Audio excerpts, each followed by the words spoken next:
này bạc chẳng hạn là thì chết tơ họ tới bạc chẳng hạn là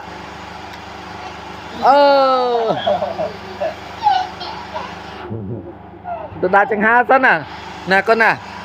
ê cái trít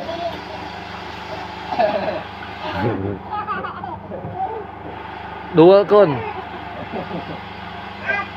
á mấy bạc chẳng hạn là đại phone phong con bạc chẳng hạn là hot đây này pasu mơ hot up hot đã clip bài tiết ớt này clip bài tiết ớt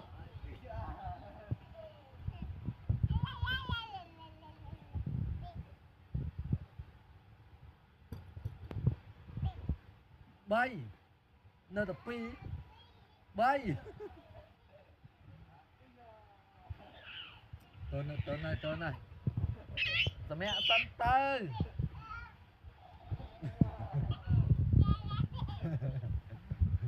อะไรมวยทำมวยสั้นมวยต้องทำปีทำมวยปี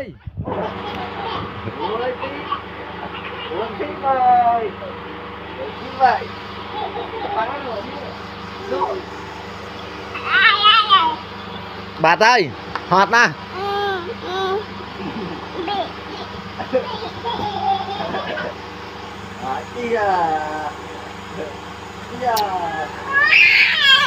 đùa Vinh cha